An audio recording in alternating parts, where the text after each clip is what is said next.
Как да напишем обява за имот, който отдаваме под наем?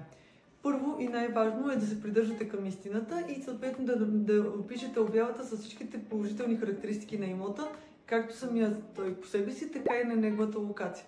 Ако имотът ви има хубави стаи, просторни, с естествена светлина, е задължително да се отбележи. Не дейте да скромничите, а напротив, изкарвайте плюсовете на имота, защото конкуренцията е голяма.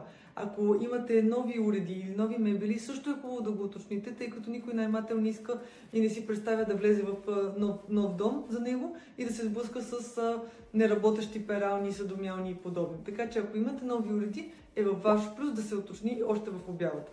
И не на последно място, ако локацията ви предполага да сте близо до училище, детска градина, супермаркет или нещо подобно, напишете го и напишете на какво реално разстояние е имотът от въпросната локация.